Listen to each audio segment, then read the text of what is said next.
Hi everyone, today we will talk about how to fix or how to solve Pinterest message problem.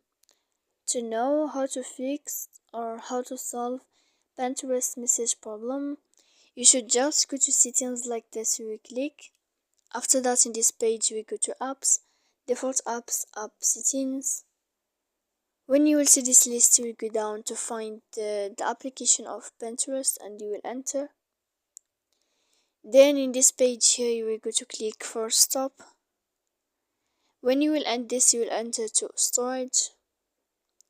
After that, you will go to click clear cache. Then you will go to click clear data. And when you will end all this stuff, as you see, you can update your application. So please don't forget to support us by like and subscribe. See you next time in another video. And thank you for watching.